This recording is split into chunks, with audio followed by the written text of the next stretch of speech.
Sudah bisa ditebak penyakitnya apa. Sudah bisa ditebak. Bahkan sekarang saya tuh udah dikasih tahu ya oleh semesta. Orang penyakitnya ini pribadinya begini.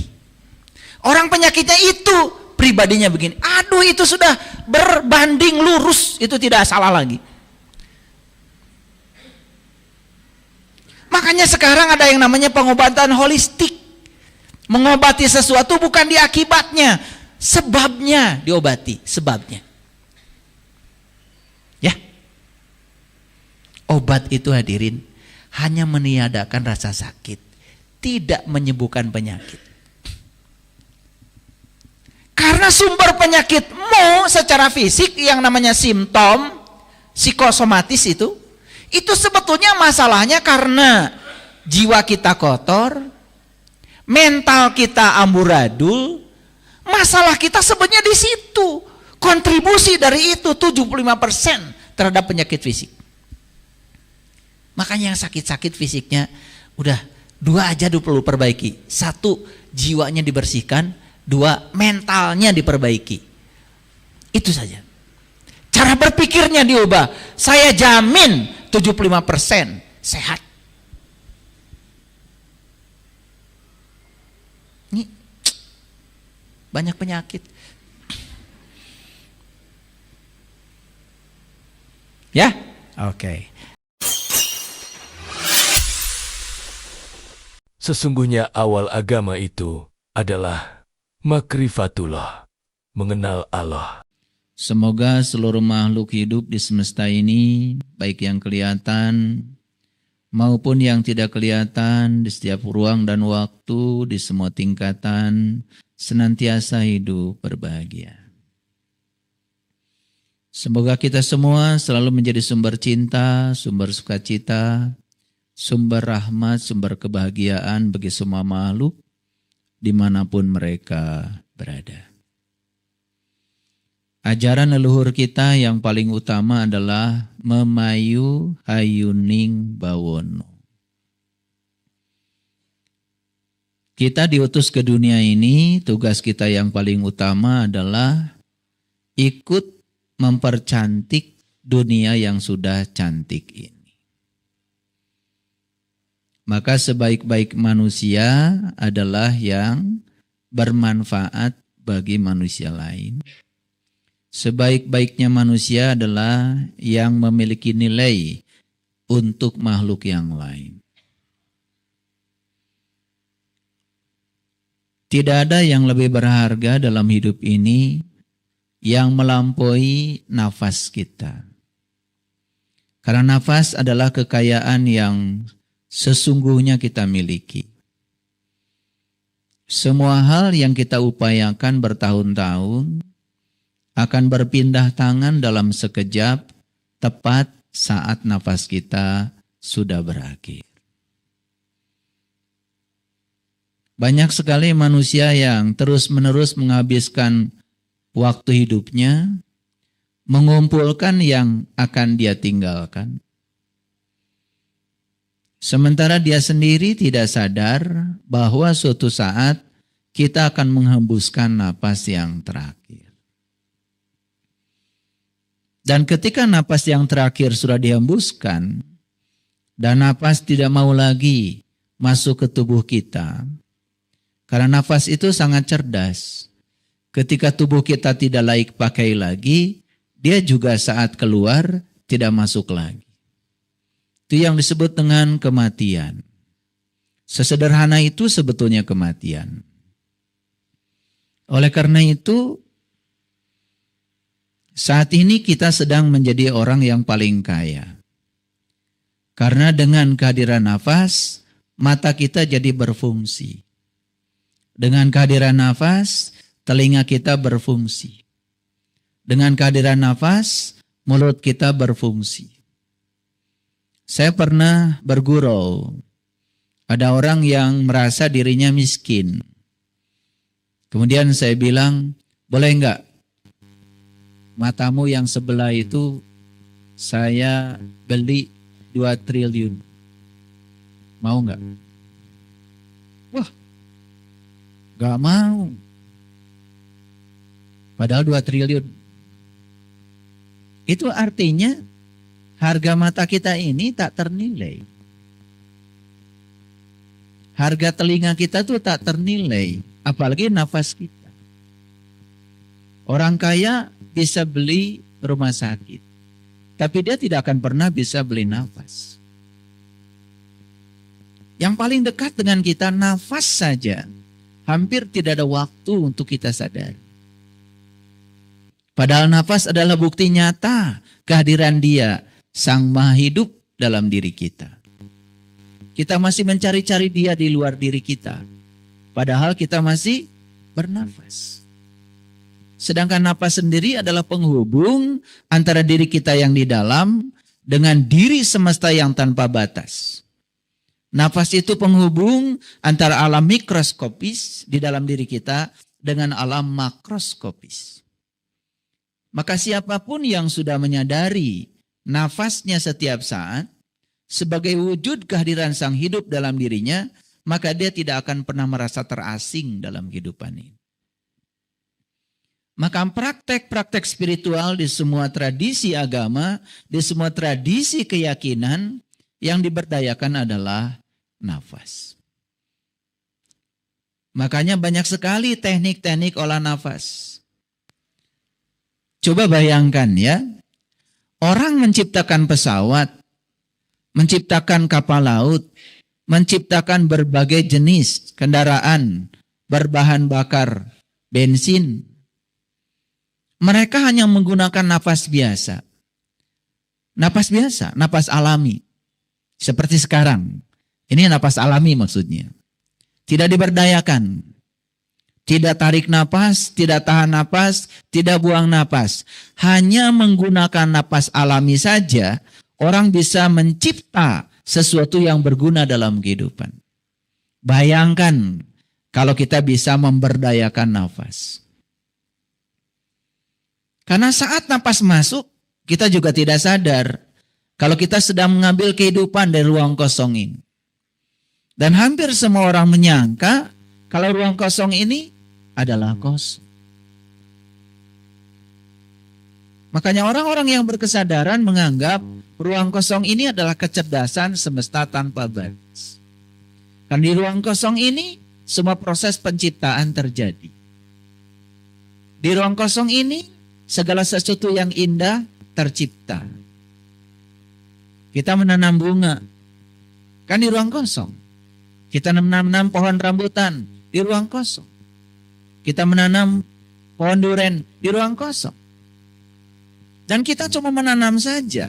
Dan setelah menanam, kemudian kita tidur, kita pergi. Tahu-tahu sudah berbuah.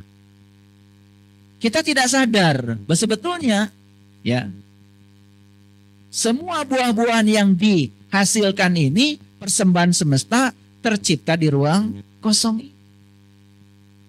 Jadi sebetulnya ruang kosong ini siapa? Lalu kita mendengar ada firman-firman Allah yang mengatakan, aku meliputi langit dan bumi, aku meliputi semesta raya yang tanpa batas. Faktanya kita semua diliputi oleh ruang kosong. Siapa ruang kosong itu? Pernah dipertanyakan. Kita hidup dalam ketidaksadaran. Seperti ikan yang hidup di samudra, dia masih mempertanyakan di mana air. Jadi lucu ya, kita hidup dalam tubuhnya semesta, kita hidup dalam tubuhnya Dia, sampai sekarang kita tidak kenal kepada Dia, masih mempertanyakan di mana Dia. Karena otak kita ini sudah tumpul. Otak ini hanya menjiplak, menduplikasi, hanya mengikuti keyakinan-keyakinan seperti kebanyakan orang tanpa berpikir sedikit pun. Coba renungkan.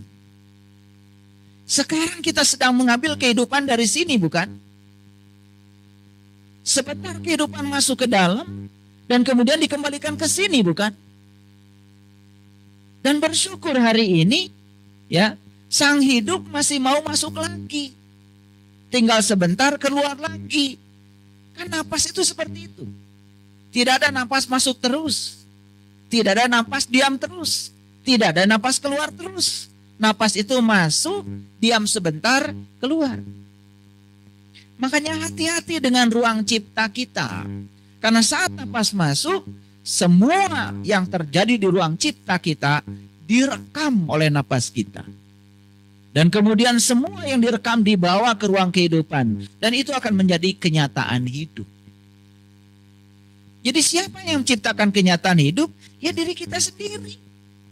Karena sang hidup itu hanya memfasilitasi agar segala sesuatu yang tercipta di ruang cipta rasa kita menjadi kenyataan. Hal yang sederhana itu saja sampai sekarang kita tidak menyadarinya. Sedemikian sibuk pikiran kita mengejar sesuatu yang sesungguhnya tidak patut untuk kita kejar.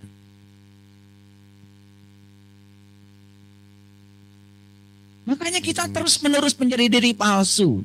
Mengizinkan diri kita dibawa oleh pikiran kita ke masa depan. Jadi cemas, khawatir, takut.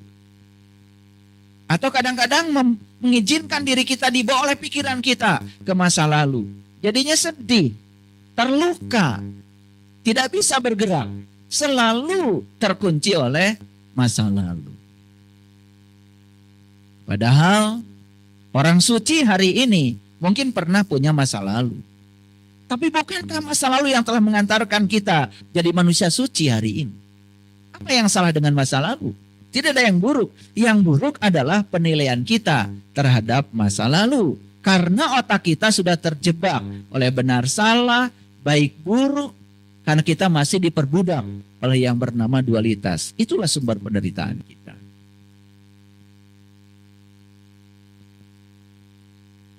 Dan kita lupa bahwa sesungguhnya sumber penderitaan kita adalah pikiran kita yang sampai hari ini belum mencapai kesadaran.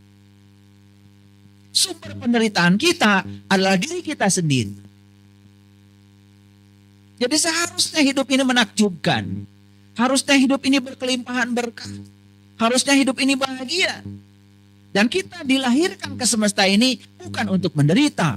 Kita didatangkan ke semesta ini untuk menjadi manusia-manusia yang berbahagia. Cuman kita sampai sekarang tidak tahu cara untuk mencapai kebahagiaan itu. Karena membedakan mana bahagia, mana senang, sampai sekarang saja belum tahu. Punya rumah baru itu namanya senang. Makan enak, sesuai dengan yang kita mau, itu namanya senang. Jadi senang itu adalah mendapatkan. Sedangkan bahagia itu justru kebalikan dari senang. Karena bahagia itu justru melepaskan. Mendapatkan uang itu baru senang, belum bahagia. Tapi kalau uang yang kita dapat itu kita gunakan untuk membuat orang lain tersenyum, melihat senyum orang dengan uang kita, baru kita bahagia. Jadi bahagia itu berbeda dengan senang. Senang itu mendapat, sedangkan bahagia melepaskan. Kita selama hidup hanya ingin mendapat, tidak mau melepaskan, tapi ingin bahagia. Kan tidak nyampe-nyampe bahagianya. Itulah kebodohan kita selama ini. Beragama sudah bertahun-tahun, hanya sibuk dengan ritual agama, itu pun yang dilakukan tidak membangun kesadaran. Hanya mengikuti kebanyakan orang, lalu berharap nanti di hari kemudian akan mendapatkan pahala. Padahal hidup itu di sini, saat ini, sekarang. Rasulullah bersabda, kalau kamu ingin tahu ahli surga, lihat kehidupannya sekarang. Karena ciri ahli surga itu salah satunya adalah dirindukan selalu oleh tetangganya. Yang dirindukan bukan rumahnya, bukan kemegahan rumahnya, bukan kebanyakan hartanya, bukan status sosialnya. Yang dirindukan itu karena apa? Kebaikan hatinya, kemurahan hatinya. Coba, orang yang murah hati pasti dirindukan. Betul apa tidak? Dan kapan orang murah hati? Orang itu kalau sudah mencapai kebahagiaan, sudah bisa melepaskan yang dia miliki, pasti murah hati. Dan itulah yang disebut dengan orang yang sudah mencapai kebahagiaan. yaitu mereka yang sudah selesai dengan dirinya sendiri. Membedakan mana senang, mana bahagia saja, bertahun-tahun kita beragama, tidak tahu. Padahal semua kalau ditanya ingin bahagia. Kan lucu. Betul apa tidak? Yuk sekarang di ruang kesadaran ini kita ngaji. Ngaji ya, lebih dalam lagi. Karena kita selama ini ngajinya terlalu banyak keluar. Sekarang ngajinya ke dalam. Ngajinya ke dalam. Ngajinya ke dalam. Oleh karena itu mari kita bersyukur. Hari ini kita masih bernafas. Kekayaan yang tak terbatas masih ada dalam diri kita.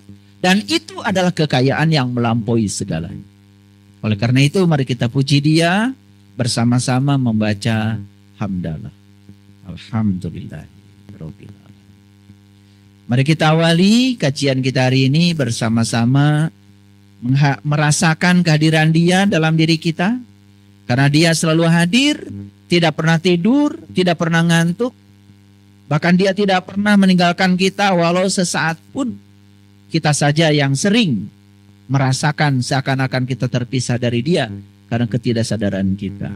Oleh karena itu, dengan penuh kesadaran, kita sapa asma Allah dengan kelebutan dan cinta. Seraya membaca basmalah. Bismillah.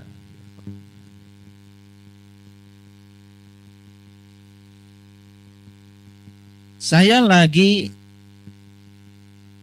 di kamar mandi.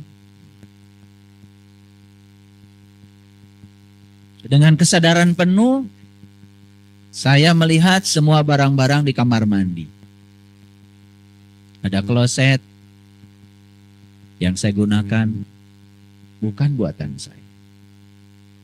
Lihat ke bawah, ada keramik yang bagus, bukan buatan saya.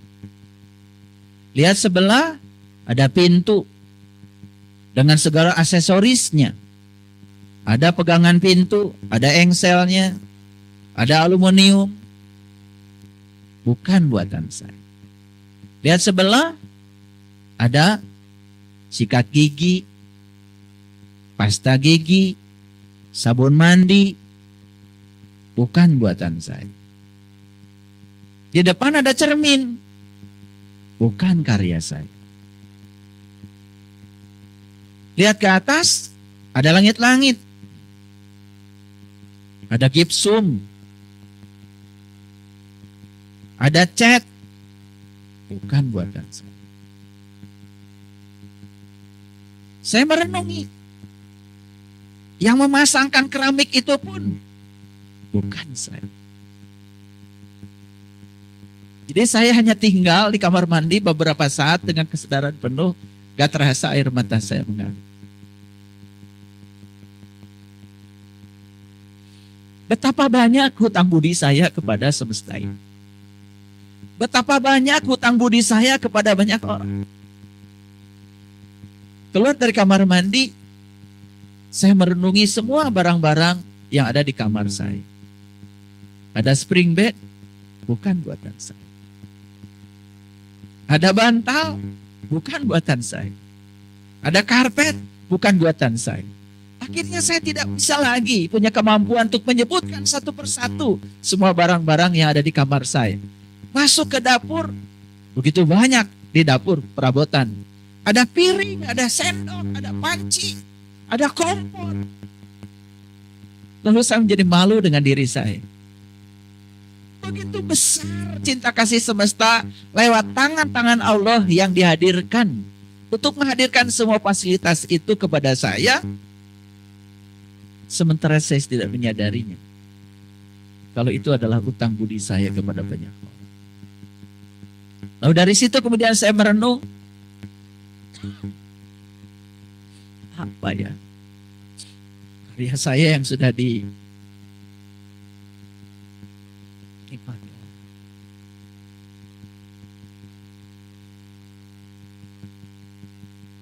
kebaikan apa yang sudah dirasakan orang ya dari saya?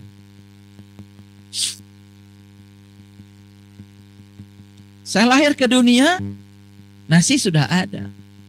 Bukan saya yang menanamnya. Jagung sudah ada. bukan saya yang menanam. Terigu, makanan semua sudah ada, bukan saya yang menanam.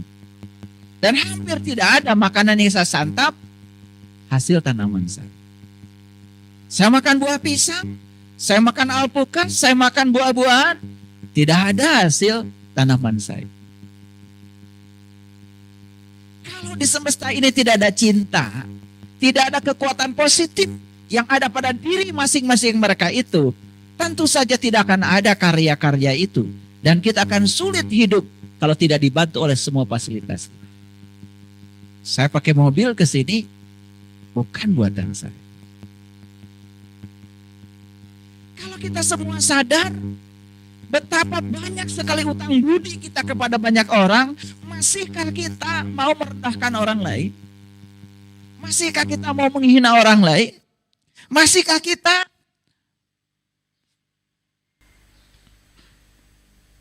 tidak sadar dengan semua jasa orang lain?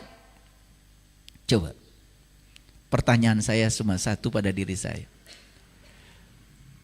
Kebaikan apa yang bisa saya perbuat?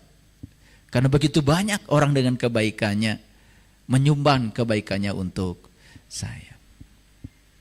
Baju yang saya pakai ini bukan buatan saya. Siapa yang menanam kapasnya? Siapa yang memintal benangnya? Siapa yang membuat kainnya? Siapa yang menciptakan mesin untuk memintal kain? Saya pernah jalan-jalan ke sahabat kita yang punya pabrik tekstil. Untuk membuat kain itu ternyata jarumnya banyak. Saya melihat betapa banyak sekali keruwetan di situ. Hanya untuk menciptakan kain saja. Kalau tidak ada cinta kasih di sana, tidak ada kekuatan positif di sana, mungkin mesin tekstil pun sampai sekarang tidak pernah ada. Apalagi ditarik lebih jauh lagi. Bagaimana Allah Sang Maha Cinta menyediakan semua yang ada di semesta ini? Bagaimana? Yuk kita sadari sekarang. Betapa kita ini setiap hari berutang budi kepada banyak orang. Betul? Kita makan ikan, makan ayam, makan daging. Berapa banyak makhluk yang harus terbunuh demi untuk makanan kita. Sadar? Kalau semua orang menyadari ini saja, tidak mungkin lagi ada orang yang jahat kepada orang lain. Yang tersisa di sini hanya dorongan. Bagaimana cara saya mengembalikan semua kebaikan ini kepada banyak orang? Saya membaca tulisannya Einstein, ya, seorang ahli fisika. Dia mengatakan, terlalu banyak utang budi yang harus saya bayar dalam kehidupan ini. Dan saya juga tidak tahu kepada siapa membayarkan utang budi ini.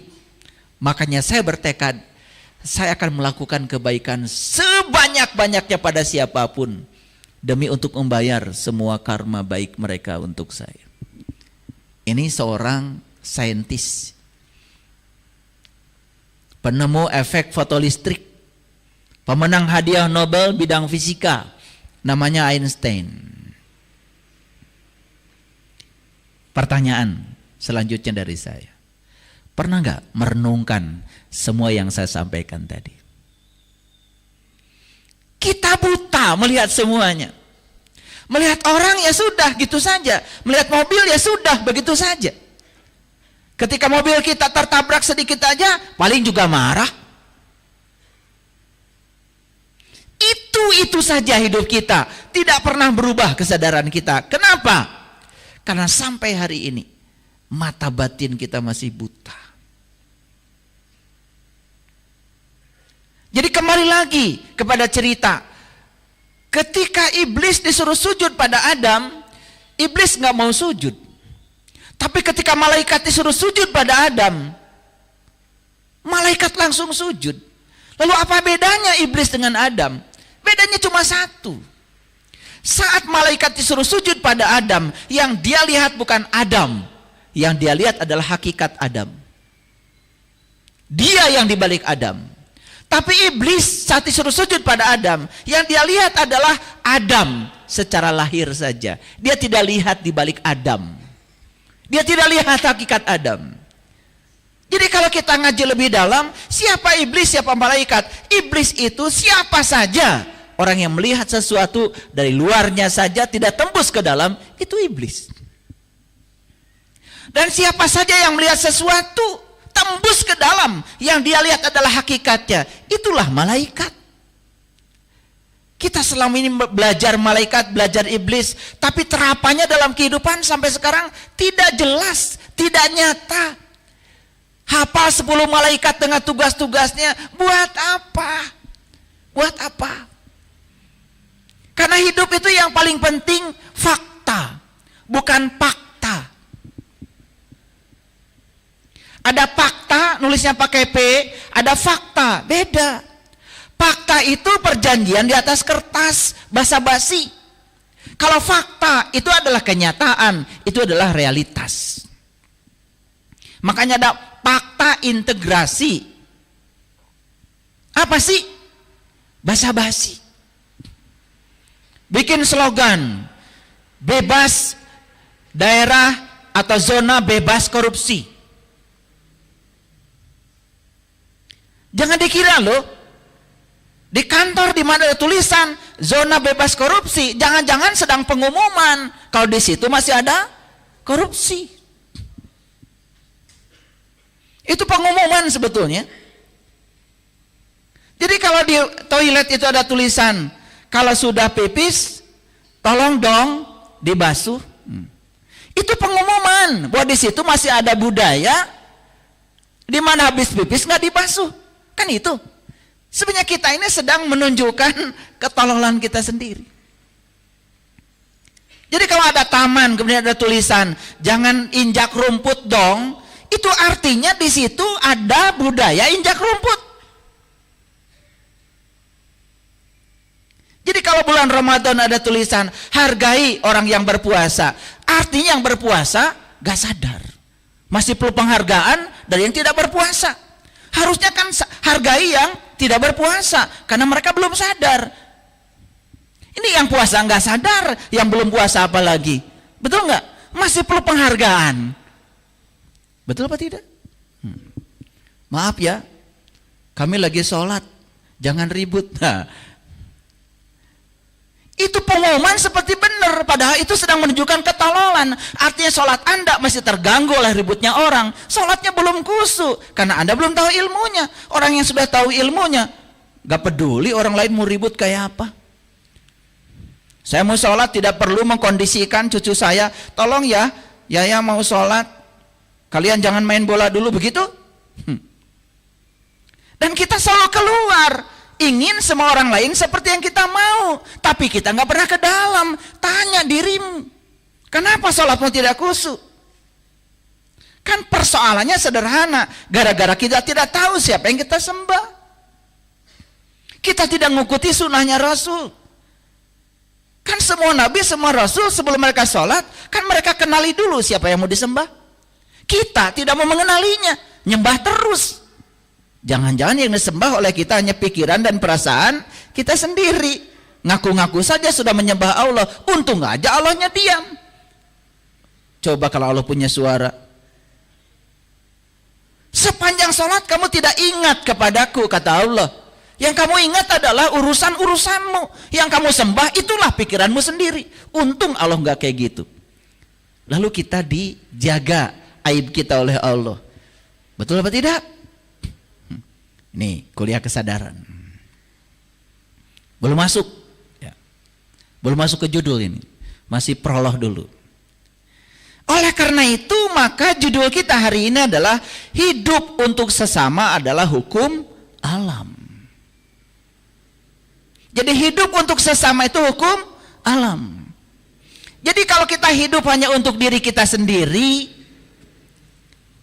bahkan punya orang juga dicuri oleh kita, bahkan hak orang pun diambil oleh kita, itu sudah melanggar hukum alam.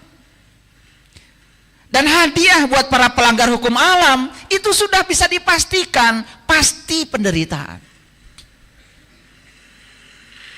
Oleh karena itu, pertanyaan dari saya sederhana. Mau mematuhi hukum alam atau melanggar hukum alam? Mengikuti hukum alam ada berkah dari alam. Melanggar hukum alam berarti kita menentang alam. Paham? Oke. Jadi sebetulnya semua penderitaan yang kita rasakan dalam hidup ini sederhana. Karena selama ini kita banyak menentang hukum alam. Hadirin, mendapatkan rezeki itu hak. Tetapi membagikan yang kita dapat itu kewajiban. Awas ya, jangan dibalik-balik. Mendapatkannya jadi kewajiban, kemudian membagikannya jadi hak. Sebetulnya hak dan kewajiban itu seperti itu.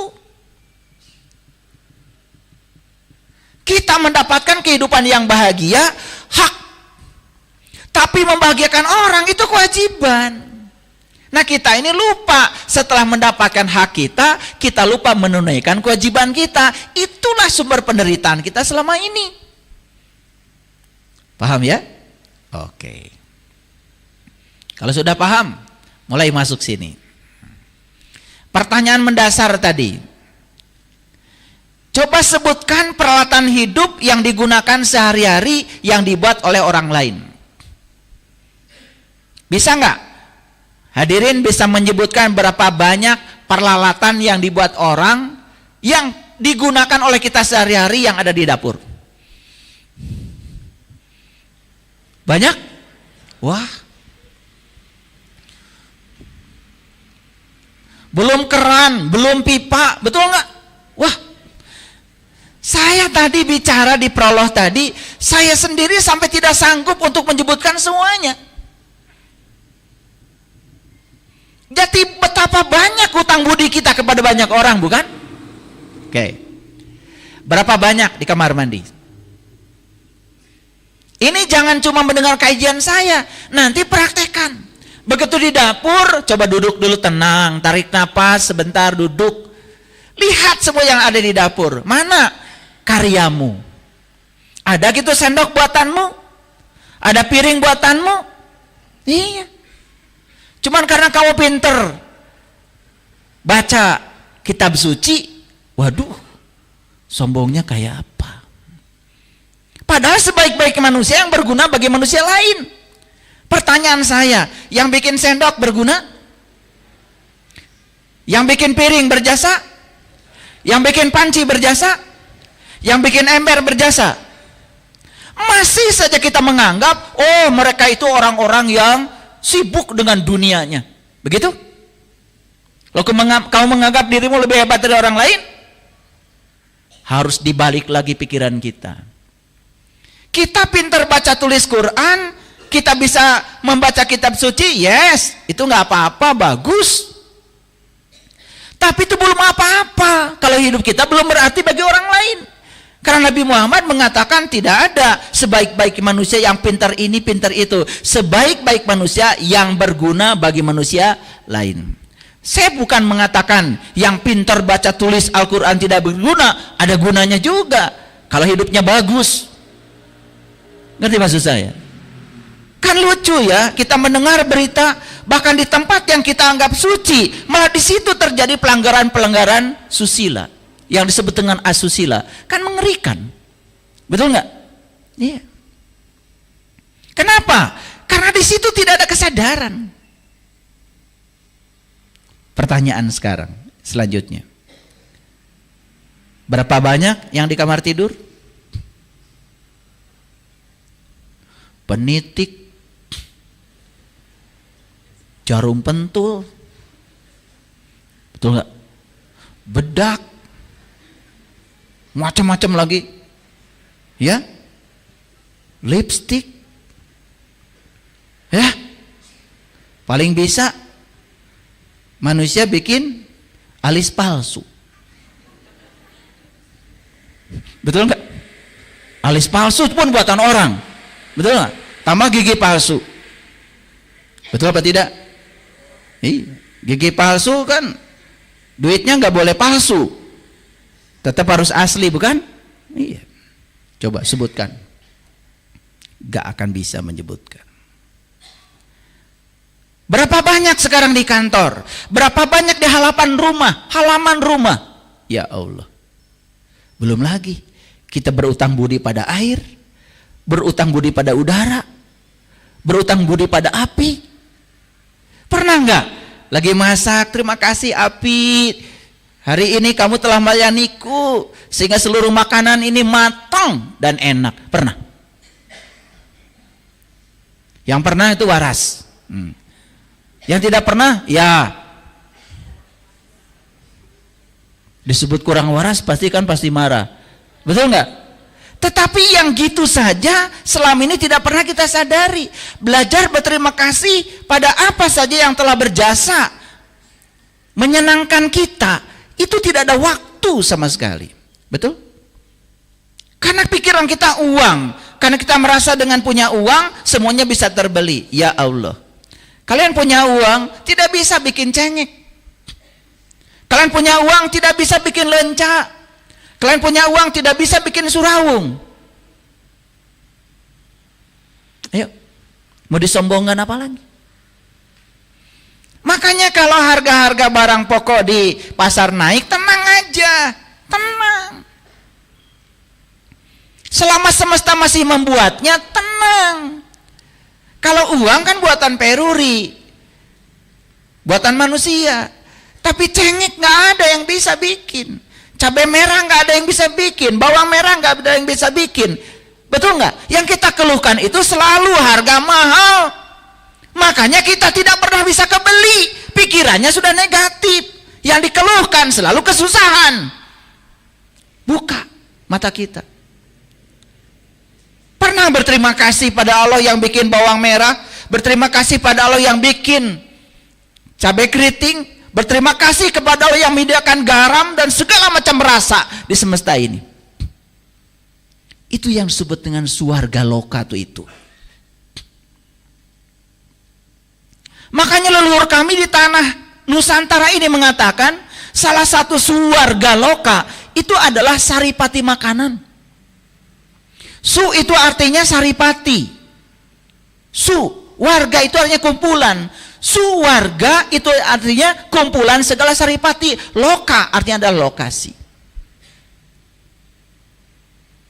Coba, pernah beli tomat? Saya tanya, ada rasa apa saja di situ?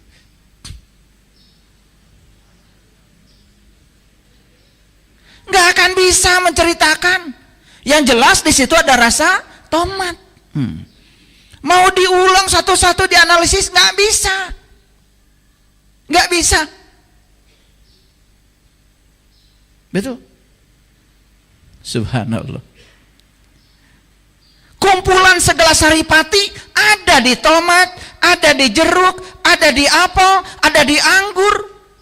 Tanahnya sama, tetapi mereka memberikan rasa yang berbeda kepada kita. Itu namanya swarga loka di tingkatan dasar. Udah adiluhung leluhur kita itu.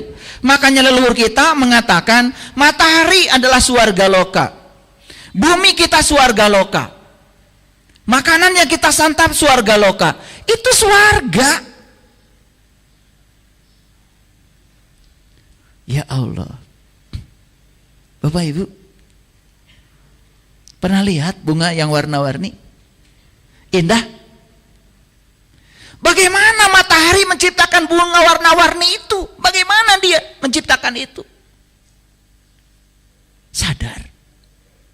Sinar putih ini ternyata memiliki warna merah, warna jingga, warna ungu, warna nila, warna biru.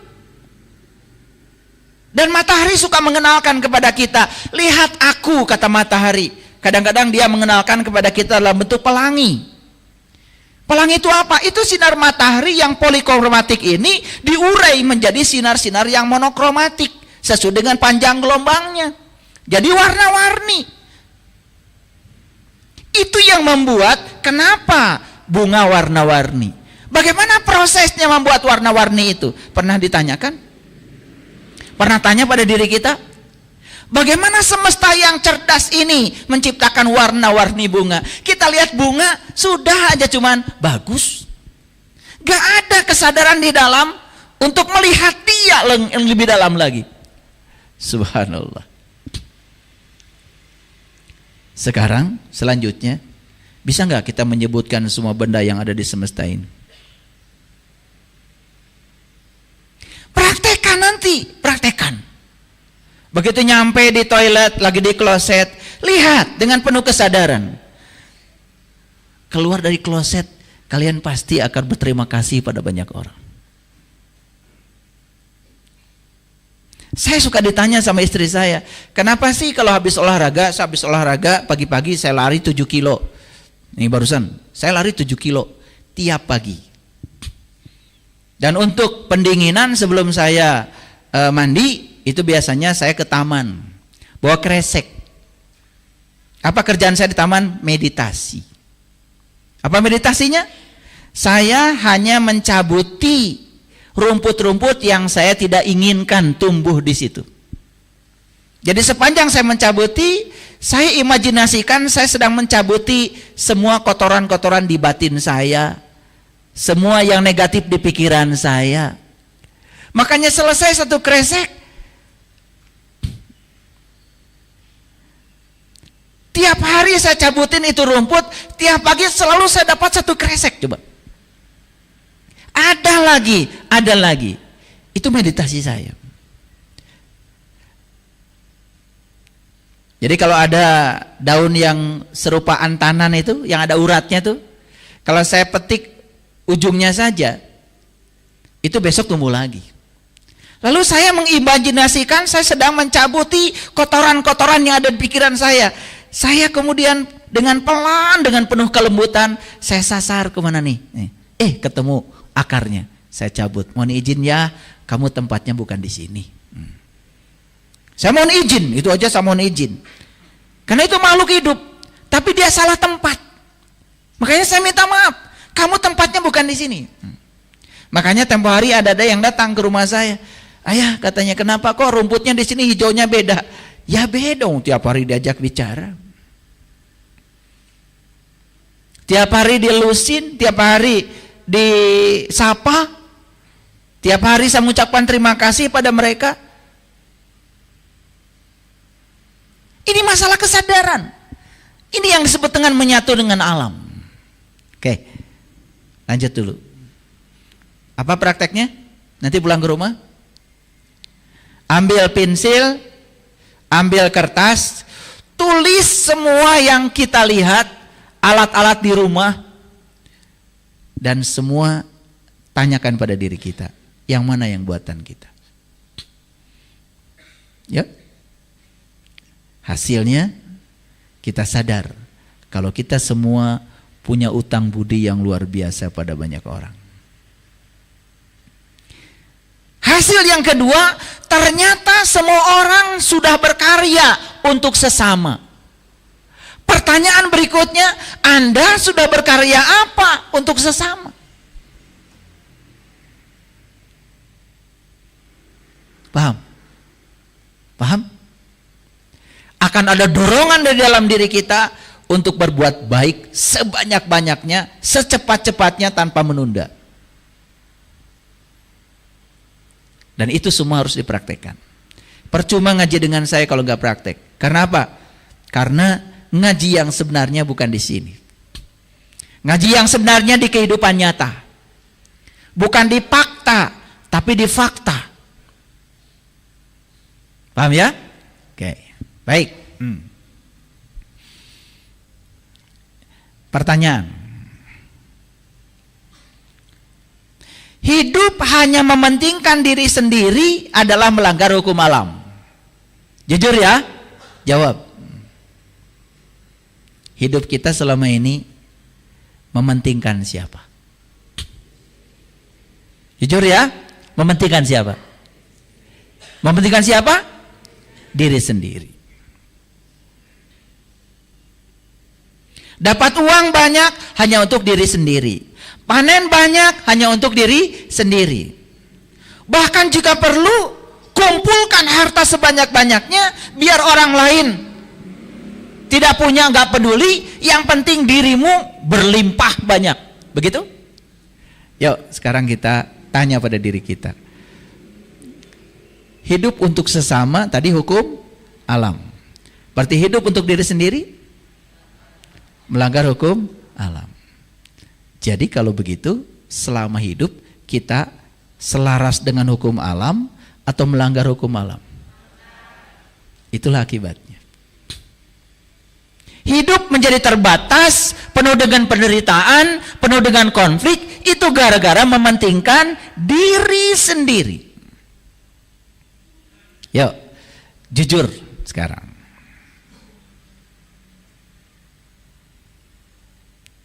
Jadi ada yang namanya berkah hidup, ada yang namanya makna hidup. Beda. Berkah hidup itu kita menemukan potensi apa yang ada pada diri saya, sehingga saya dalam hidup ini memerankan sesuatu yang di peran itu saya senang melakukannya. Itu yang disebut dengan personal genius zone. Zona genius personal. Saya kasih tahu ya. Bagi Allah semua manusia itu ranking 1 di bidangnya. Hanya di sekolah kemudian ada ranking 1, ranking 2, ada ranking 35. Hanya di sekolah. Kenapa? Karena sekolah menganggap semua murid sama karena dikasih seragam. Saya cuma khawatir aja guru-guru di sekolah itu tidak bisa melihat keunikan siswanya sehingga seluruh siswa harus mencapai keahlian yang sama. Padahal golongan darahnya beda, tipe otaknya berbeda, datang ke dunia dengan wajah yang berbeda. Artinya mereka ini harus dihargai sebagai manusia yang berbeda. Kalau anak sukanya olahraga, jangan dipaksa matematika dong. Kan harusnya begitu. Dia senangnya main gitar, jangan dipaksa untuk belajar yang lain. Biarkan dia melakukan yang dia suka. Ikhlas itu akan muncul di situ. Ikhlas itu akan terjadi kalau kita melakukan sesuatu yang kita suka. Jujur ya, ada yang berat untuk masuk kerja hari Senin? Acungkan tangan. Ada yang senang nggak ketika mau libur kerja hari Sabtu Minggu? Acungkan tangan. Sebetulnya saya udah tahu, walaupun tidak acungkan tangan. Yang jelas, kalau kita itu hari Senin merasa kerja, hari Selasa merasa kerja, hari Jumat merasa kerja, hari Sabtu dan Minggu libur, itu ada masalah dengan kerjaan kita. Artinya kita tidak menemukan pekerjaan yang kita suka. Kalau kita menemukan pekerjaan yang kita suka, saya pastikan waktu itu bahkan tidak terasa habisnya. Betul? Bahkan luar biasanya kita tidak merasa kita itu bekerja. Ini masalah besar kita. Kenapa? Karena kita tidak menemukan kita jeniusnya di mana. Yuk sekali lagi. Temukan berkah hidup, selanjutnya temukan makna hidup. Nih ya, ada yang punya keahlian menyanyi. Suaranya bagus. Dia kalau nyanyi lagu apa saja bisa. Sunda bisa, Inggris bisa, semua lagu-lagu suku manapun bisa. Wah, memang dia berbakat di situ. Jenius? Jenius. Bakal diundang nggak oleh orang? Diundang. Dapat berkah? Dapat. Hak apa kewajiban? Hak apa kewajiban? Dia diberi keahlian oleh Allah, dia menemukan berkahnya, kemudian dia menghibur orang, maka dia mendapatkan sesuatu. Yang dia dapat hak atau kewajiban? Hak, pintar. Kewajiban dia apa? Membagikan yang dia dapat untuk menyenangkan orang lain. Baru dia sudah menunaikan kewajiban. Siapapun yang sudah berhasil menunaikan kewajiban, itu namanya dia sudah menemukan makna hidup. Nah, masalah kita berkah hidup belum ketemu sampai sekarang. Betul? Boro-boro ikut ngaji. Seperti ini. Habis waktu untuk mencari nafkah. Karena apa? Kalau kerja dapat uang, tidak kerja tidak dapat uang. Akibatnya tidak mungkin ada di kelas-kelas seperti ini. Jadi para hadirin semua yang hadir di tempat ini, itu orang-orang yang berkecukupan. Bisa ngaji itu mahal. Betul nggak? Karena banyak orang yang sekarang tidak ada di sini. Karena kalau mereka tidak bekerja, mereka tidak dapat uang. Karena mereka kerja hari itu, dapat uang hari itu, dan habis hari itu. Dan kalau besok tidak bekerja, dia tidak punya apa-apa. Kalian ada di sini, bisa ngaji dari Surabaya, dari Kebumen, bisa ke sini, meninggalkan keluarga. Pasti keluarga sudah disiapkan uang kan? Pasti cukup kan? Pasti ada beras kan? Itu kemewahan yang luar biasa dari Allah. Udah gitu ngajinya, ngaji kesadaran. Habis ngaji tambah sadar, bukan habis ngaji tambah enggak sadar. Tambah keren lagi. Itu karma baiknya banyak itu. Ngerti sekarang? Ada berkah hidup, ada mana hidup. Yuk, sekarang tanya lagi pada diri kita, sudah ketemu berkah hidupnya belum? Kalau berkah hidup belum ketemu, maka sampai hari ini kita belum bisa bermakna hidupnya. Karena makna hidup itu baru ketemu kalau berkahnya sudah ketemu. Bagaimana kita bisa membantu orang kalau kita juga justru harus dibantu? Betul nggak? Bagaimana bisa menerangi orang kalau kita masih dalam kegelapan? Bagaimana kita bisa membangunkan orang? Kita juga masih tidur. Bagaimana kita bisa mengingatkan orang yang lupa? Kita sendiri masih mabuk. Paham? Tuh, makanya leluhur kami di tanah Jawa Barat ini ngasih ilmu yang luar biasa. Sing bisa nulung kanu butuh, nalang kanu susah, ngahudangkeun kanu sare, nyaangan kanu poekeun, sing bisa nepak kanu poho, anteur anu keung. Hebat. Jadi orang tua kita ini, leluhur kita itu mengajarkan iman bukan sebagai kepercayaan lagi, tapi iman itu sudah nyurup menjadi akhlak. Makanya ciri orang yang beriman, kata Rasulullah, ciri orang yang beriman itu, kata Rasulullah, tidak disebut orang yang beriman jika dia tidur nyenyak, sementara tetangganya tidak bisa tidur karena kelaparan. Hebat. Jadi iman itu cirinya itu adalah kita menjadi orang yang bermakna, bernilai bagi sesama. Pertanyaan saya, adakah di ruangan ini yang hidupnya tidak mau bernilai? Ada? Saya pastikan tidak ada. Tetapi tidak berusaha agar hidupnya bernilai, itu yang jadi masalah. Membiarkan dirinya dalam keadaan lupa. Lupa bahwa sesungguhnya dia dikasih berkah yang luar biasa oleh Allah. Jadi dari ujung sana sampai ujung sini, dan semua yang ikut kajian di media sosial saat ini, saya pastikan buat kalian semua, kalian itu datang ke dunia ini direncanakan Allah untuk menjadi kepanjangan tangan Allah, menyampaikan cinta kasih Allah. Kalian semua hebat. Kenapa tidak hebat? Salah asuh pada dirimu sendiri. Awas, jangan menyalahkan orang lain ya. Kita salah asuh ketika mengasuh diri sendiri. Jangan salahkan orang lain, jangan salahkan orang tua. Orang tua sudah berjasa luar biasa. Mereka telah menjadi marga lantaran kita lahir ke semesta ini. Kita salah asuh pada diri kita sendiri. Ulangi ya, kalau hidup kita hari ini tidak menakjubkan, kita salah asuh pada diri kita sendiri. Oke? Yuk lanjut dulu. Jadi berkah hidup itu apa? Menjadi profesional dalam bidangnya. Karena setiap kita ini sebetulnya dikasih kesempatan untuk menjadi jenius. Dan saya percaya semua kita itu jenius. Lah, kok saya belum menemukan saya jeniusnya di mana? Karena selama ini tidak ngaji diri. Selama ini tidak berusaha mengenali diri sendiri.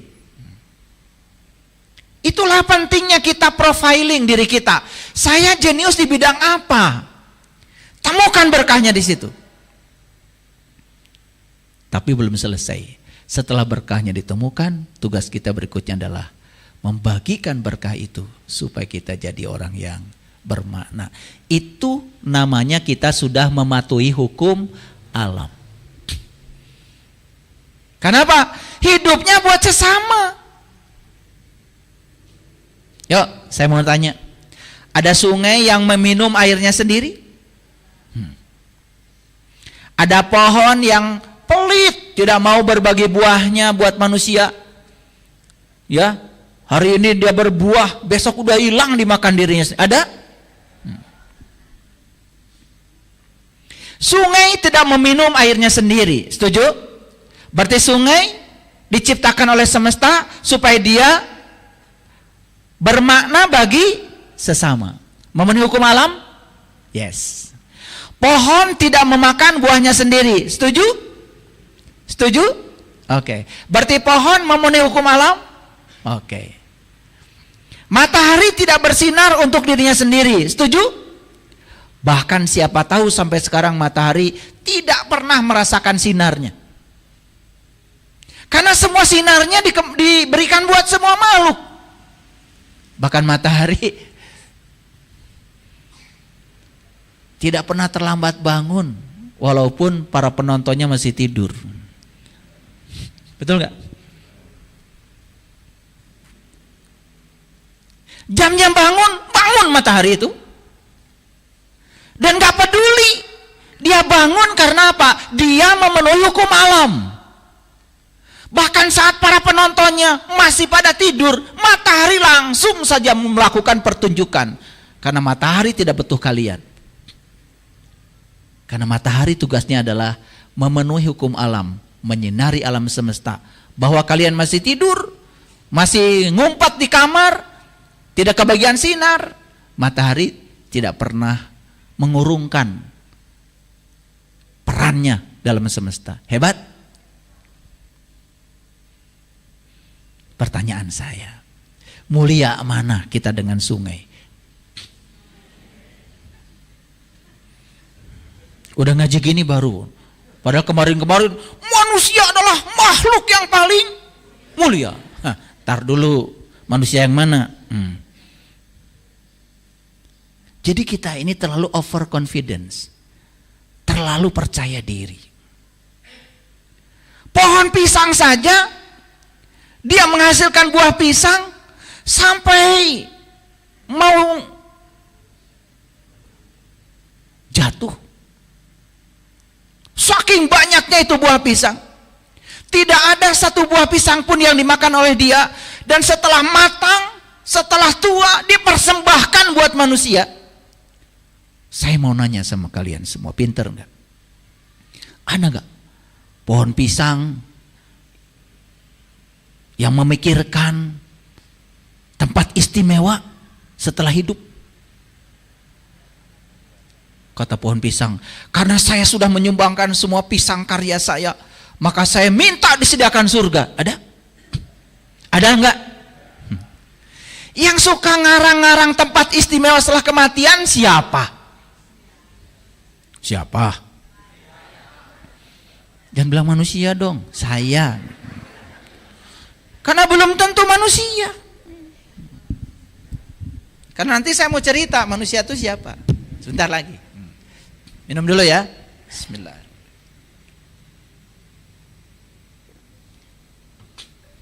Hari ini ngajinya nggak berat ya, nggak berat hari ini. Dibuat ngajinya jadi ringan-ringan hari ini. Tapi semoga setelah ini kita semuanya jadi sadar. Duh, betapa banyak ya utang budi saya. Kapan saya membayarnya? Udah gitu tiap hari hanya bikin onar, menebarkan kebencian, menebarkan fitnah, menebarkan berita hoax, meracuni ruang kehidupan. Kalah sama pisang, kalah sama sungai, kalah sama matahari. Bunga tidak menebar keharuman untuk dirinya sendiri. Setuju? Buat siapa harumnya bunga? Semua dipersembahkan buat semesta.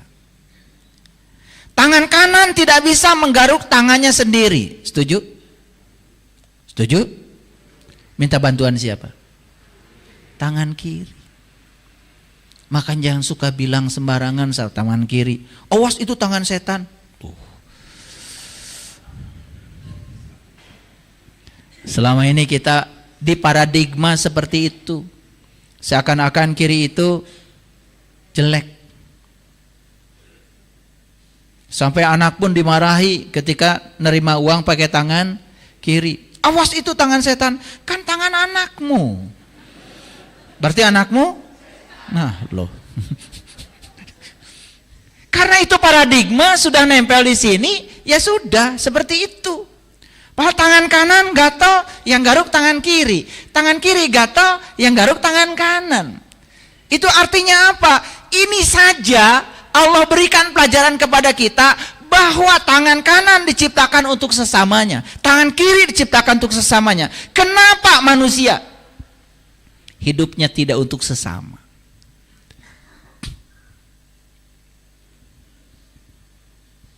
Saya sering diklaksonin orang cuman gara-gara saya dengan istri saya. Nah, istri saya yang ini nih, supaya kenal dulu istri saya. Ini, pokoknya di ruangan ini paling cantik deh, menurut saya. Ini, ya menurut saya.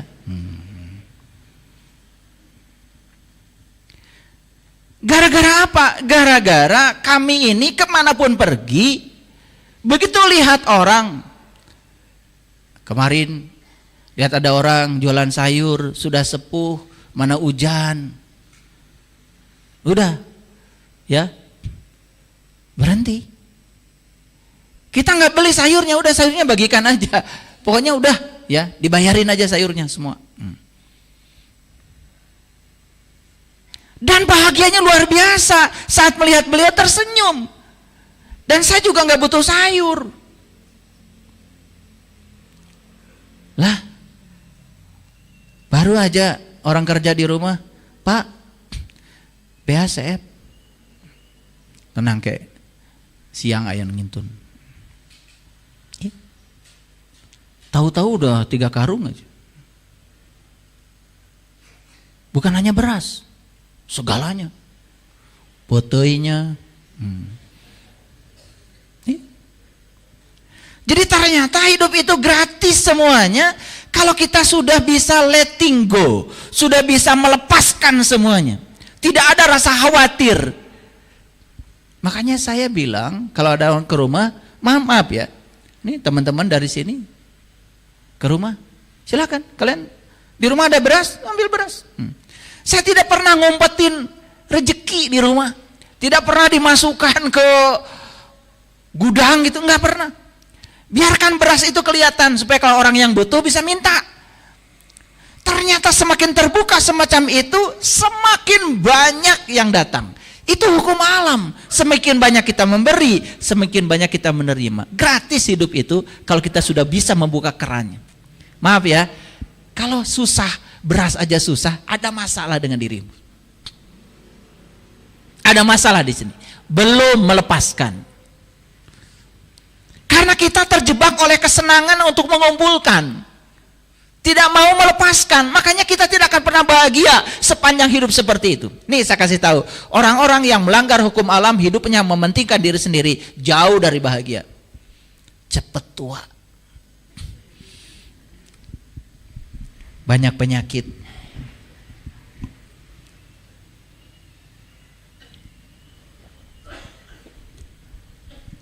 Saya tahu sih, siapa-siapa di sini yang begitu saya tahu.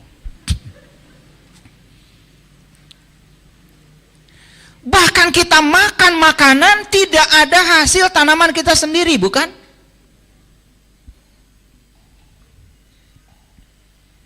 Betul? Bunda, mau makan buah nanam dulu? Makan rambutan nanam dulu? Makanya saya di sana tuh di kebun, di Jelekong itu.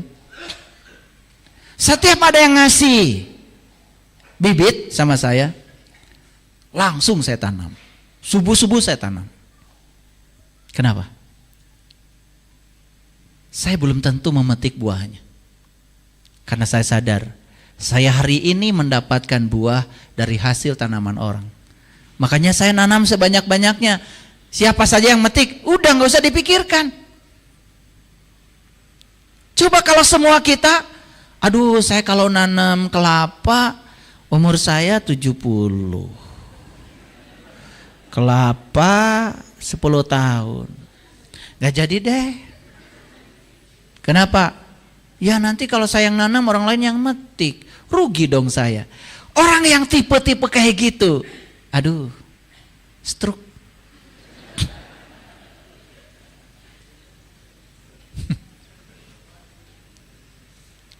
Sudah bisa ditebak penyakitnya apa. Sudah bisa ditebak. Bahkan sekarang saya tuh udah dikasih tahu ya oleh semesta. Orang penyakitnya ini pribadinya begini. Orang penyakitnya itu pribadinya begini. Aduh, itu sudah berbanding lurus, itu tidak salah lagi. Makanya sekarang ada yang namanya pengobatan holistik. Mengobati sesuatu bukan di akibatnya, sebabnya diobati, sebabnya. Ya. Obat itu hadirin hanya meniadakan rasa sakit, tidak menyembuhkan penyakit. Karena sumber penyakitmu secara fisik yang namanya simptom psikosomatis itu sebetulnya masalahnya karena jiwa kita kotor, mental kita amburadul. Masalah kita sebenarnya di situ. Kontribusi dari itu 75% terhadap penyakit fisik.